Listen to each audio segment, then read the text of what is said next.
নমস্কার। আয়ুষ্মান ভারতের জন্য যাদের ration card category AY, SPHH এবং PHH তারা কিভাবে ফর্ম ফিল আপ করবেন আজকের এই ভিডিওতে আমি সম্পূর্ণভাবে আপনাদের দেখিয়ে দেব। সাধারণত যারা RKSY1 এবং RKSY2 তারা কিভাবে ফর্ম ফিল আপ করবেন তার ভিডিও আমি অলরেডি প্রকাশ করেছি। ভিডিওটি যদি না দেখে থাকেন তাহলে অবশ্যই ডেসক্রিপশন বক্সে লিঙ্কে ক্লিক করে দেখে নিতে পারবেন। এখানে যে ফর্মটি সেই ফর্মটি হলো যাদের রেশন কার্ড AY, SPHH এবং PHH এর অন্তর্ভুক্ত তাদের ফর্ম।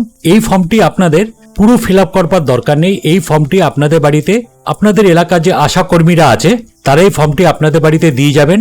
আপনাদের যে যে জায়গাগুলো ফিল আপ করতে হবে আমি সেই জায়গাগুলো আপনাদেরকে দেখিয়ে দিচ্ছি যেখানে আপনাদের ফিল আপ করতে হবে। বেশিরভাগ অংশটাই এখানে ফিল আপ করাই আছে। আপনাদের খালি যে যে জায়গাগুলি ফিল আপ করা নেই সেই জায়গাগুলি ফিল আপ করতে হবে। তো চলুন শুরু করি আমাদের আজকের এই ভিডিওটি। তো প্রথমত এখানটা দেখতেই পাচ্ছেন এখানে লেখা আছে আয়ুষ্মান ভারত প্রধানমন্ত্রী জন আরোগ্য যোজনা আবেদনকারীর যাচাই ফর্ম। এবার এখানে ফর্ম নাম্বারটি দেওয়া আছে, এটা আপনাদের কিছু করবার দরকার নেই। আপনারা যেদিনে এই ফর্মটি জমা দেবেন সেখানে তারিখ মানে এখানটায় প্রথমে লিখবেন ডেট, দিন অর্থাৎ, তারপরে এখানে মাস, তারপরে এখানে বছর অর্থাৎ 2026, সেটি এখানে এক একটা খোপে এক একটি অক্ষর লিখবেন। এবার এখানে দেখুন আপনাদের আধার নম্বরটা দেওয়াই আছে যার নামে এই ফর্মটি এসছে, সে আবেদনকারীর নামও এখানে দেওয়া থাকবে। আপনাদের কিছুই করবার দরকার নেই। এখানে তার রেশন কার্ড নম্বর দেওয়া থাকবে এবং এখানে কি ধরনের রেশন কার্ড, তার AY মানে অন্নদয় অন্ন যোজনা, SPHH বিশেষ অগ্রাধিকার পরিবার আর PHH অগ্রাধিকার পরিবার, তাতে দেখুন অলরেডি এখানটা টিকচিহ্ন দেওয়াই আছে। দেখুন এখানটা টিকচিহ্ন দেওয়াই আছে, আপনাদের কিচ্ছু হাত দেওয়ার দরকার নেই। এখানে আপনাদের যেটি করতে হবে এখানে দেখুন আধার সংযুক্ত মোবাইল নাম্বারটি এখানটায় দেওয়া আছে। এবার অনেকের ক্ষেত্রে কি হয় যে তাদের হয়তো আধার সংযুক্ত মোবাইল নাম্বার, এখানে যে মোবাইল নাম্বারটি দেওয়া আছে সেই মোবাইল নাম্বারটি হয়তো এখন বর্তমানে তার কাছে নেই বা পরিবর্তন হয়ে গেছে। তো আপনার আধার কার্ডের সঙ্গে যে মোবাইল নাম্বারটি লিঙ্ক আছে এই জায়গাটা এটাকে একটা হোয়াইটনার দিয়ে মুছে পাশে এই জায়গাটায় আপনারা সেই মোবাইল নাম্বারটি লিখে দেবেন, কারণ এই নাম্বারটিতে এখন আর আপনার আধারের সঙ্গে যুক্ত নেই, তাই জন্য নতুন মোবাইল নাম্বারটি এখানটা লিখে দেবেন। আর যদি যুক্ত থাকে তাহলে তো এই নাম্বারটা এখানে রয়েছে, লেখা রয়েছে, কোনো পরিবর্তন করবার দরকার নেই। তবে অবশ্যই আধারের সঙ্গে কিন্তু মোবাইল নাম্বার লিঙ্ক থাকতেই হবে। এখানে লিঙ্গ দেখুন অটোমেটিক যার নামে ফর্মটি এসে আবেদনকারী তার এখানে লিঙ্গ দেখুন টিকচিহ্ন দেওয়াই আছে। এখানে জন্ম তারিখ দেওয়াই আছে, দিন মাস বছর হিসাবে। এবার যেটি করতে হবে সেটি হলো এখানে আপনাদের সম্পূর্ণ ঠিকানা লিখতে হবে। প্রথমে এখানে বাড়ির নাম্বার, রাস্তা, গ্রাম বা পঞ্চায়েত বা মিউনিসিপ্যালিটি যেটাই হোক, ওয়ার্ড নাম্বারটা কিন্তু অবশ্যই লিখবেন। আপনার ডিস্ট্রিক্ট, থানা, পিনকোড যা যা আছে সবকিছু ডিটেলস এখানে একদম আধার কার্ডে ঠিক যেরকম আছে সেই অনুযায়ী আপনার এখানটায় লিখে দেবেন। এবার এখানে দেখুন লেখা আছে জেলা নর্থ চব্বিশ পরগনা, এটা যেহেতু নর্থ চব্বিশ পরগনার একটি ফর্ম দেওয়াই আছে।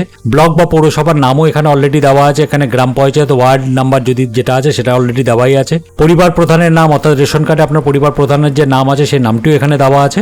এবার এখানে যেটি করতে হবে আপনার মোট পরিবারের সদস্য, আপনার 3 জন হোক, 4 জন হোক, 5 জন হোক, যেটা ধরুন আপনার পরিবারের সংখ্যা সদস্য সংখ্যা 4 জন, তাহলে আপনার এখানে 4 লিখে দেবেন। এখানটায় প্যান নাম্বার লিখে দেবেন, অর্থাৎ যার নামে এই আবেদনটি এসছে তার প্যান নাম্বারটি এখানে সঠিকভাবে লিখে দেবেন, এগুলো যেন ভুল না হয়। এবার এখানে যেটি লিখতে হবে আপনার এপিক নাম্বার বা ভোটার আইডি কার্ড নাম্বার, এখানে AC নাম্বার অর্থাৎ আপনার অ্যাসেম্বলি কনস্টিটিউয়েন্সি বা বিধানসভা ক্ষেত্রের নাম্বার, এখানে যে পার্টে আপনি বসবাস করেন সেই পার্ট নাম্বার, এগুলো আপনারা ভোটার লিস্টে পেয়ে যাবেন বা আপনাদের ভোট দেওয়ার সময় যে স্লিপটি এসেছিল সেই স্লিপটি আপনারা সম্পূর্ণ ডিটেলসটি পেয়ে যাবেন। এখানে ক্রমিক নাম্বার অর্থাৎ সিরিয়াল নাম্বার অর্থাৎ ভোটার লিস্টে যে সিরিয়াল নাম্বারে আপনার নামটি রয়েছে। এখানটা লিখতে হবে স্বাস্থ্যসাথী URN নাম্বার 17 সংখ্যার, এক একটা ঘরে এক একটা করে অক্ষর লিখবেন। আপনার যদি স্বাস্থ্যসাথী কার্ড থাকে তাহলে এখানটায় সেটা লিখে দেবেন। এখানে দেখুন আধার নাম্বারটা দেওয়া আছে, এখানে আবেদনকারীর নাম, তার রেশন কার্ড নাম্বার, এখানে লিঙ্গ টিকচিহ্ন দেওয়া আছে, এখানে জন্ম তারিখও দেওয়া আছে। এগুলো কিচ্ছু করবার দরকার নেই, খুব সহজ পদ্ধতি, জাস্ট অল্প কিছু ফিল আপ করলেই হয়ে যাবে।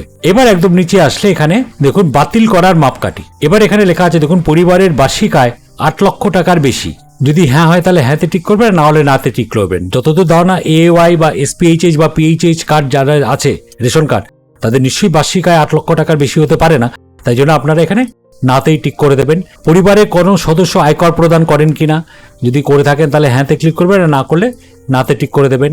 SIR বা WBLA বা 2026 নির্বাচনে ASDD তালিকায় নাম পাওয়া গেছে কিনা। ASDD বলতে যখন আপনাদের BLO আপনাদের বাড়িতে স্লিপ দিতে এসেছিল তখন আপনারা অ্যাবসেন্ট না, ধরুন আপনি অন্য জায়গায় চলে গেছেন, সেটা শিফটেড, D ফর এখানে মানে হলো ডিলিটেড, আরেকটা D মানে হলো ডেড, অর্থাৎ ওই লিস্টে যদি আপনার নাম তোলা থাকে তাহলে সেইটা এখানে হ্যাঁ বা না সেটাতে টিক করে দেবেন, যদি না থাকে তো তার এখানে না। এসআইআর আপুল ট্রাইব্যুনালের বিচারাধীন আছে কিনা, যদি ট্রাইব্যুনালের বিচারাধীন থাকে বর্তমানে তাহলে এখানে হ্যাঁতে টিক করবেন, আর নতুবা নাতে টিক করবেন। সিএ আবেদন মুলতবি রয়েছে কিনা, অর্থাৎ সিএতে আপনি আবেদন করেছেন কিন্তু এখনো হয়নি, সেটা আবেদন রয়েছে কিনা, যদি হ্যাঁতে থাকে তাহলে হ্যাঁতে টিক করবেন, নাহলে নাতে।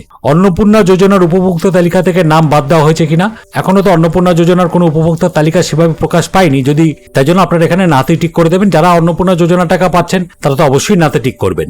ব্যক্তি জীবিত নন বা স্থায়ীভাবে স্থানান্তরিত হয়েছেন, অর্থাৎ যার নামে এটি এসছে সে যদি জীবিত না থাকে, অর্থাৎ পরিবারে তো অনেক সদস্য আছে, অর্থাৎ একজন সদস্যের নামে সে হয়তো জীবিত নেই বা স্থানান্তরিত হয়ে গেছেন, সেটার ক্ষেত্রে এখানে হ্যাঁ বা নাতে টিক করে দেবেন। এই জায়গাটায় টিক করে দেবেন যেটা আবেদনকারীর সম্মতি, আর এই জায়গাটায় যিনি যার নামে এই আবেদনপত্র তিনি এখানে স্বাক্ষর, আর যদি স্বাক্ষর না দিতে পারেন তাহলে বুড়ো আঙুলের ছাপ এখানটায় দিয়ে দিতে হবে। বাদবাকি যে অংশটুকু আছে সেই অংশটুকু আপনাদের কিছু করবার নেই, এখানে সরকারি যারা আছে তারা এই জায়গাটি ফিল আপ করে নেবেন। এখানে লেখা আছে দেখুন, এবি অন্তর্ভুক্তের জন্য আবেদনকারী যোগ্য না অযোগ্য তারা এখানটা টিক চিহ্ন দিয়ে দেবে, এখানে যাবতীয় তারাই এখানে ফিল আপ করে দেবে। মাত্র এটি 2টি পাতার ফর্ম, খুব সহজ, বেশিরভাগ অংশই ফিল আপ করা আছে। আপনাদের জাস্ট কয়েকটি জায়গা ফিল আপ করে এটি যে আপনাদের বাড়িতে দিতে এসছে, অর্থাৎ যে আশাকর্মী আপনার বাড়ি দিয়ে এসছে তার কাছে এটি আবার দিয়ে দেবেন, তারাই এটি আবার জমা করে দেবে। তো আশা করি ভিডিওটি আপনাদের প্রত্যেকেরই কাজে লাগবে, তাই জন্য একটি অনুরোধ, চ্যানেলে যদি নতুন হয়ে থাকেন তাহলে অবশ্যই চ্যানেলটিকে সাবস্ক্রাইব করে দেবেন, আর ভিডিওটিতে অবশ্যই একটা লাইক আর কমেন্ট করে দেবেন। ধন্যবাদ।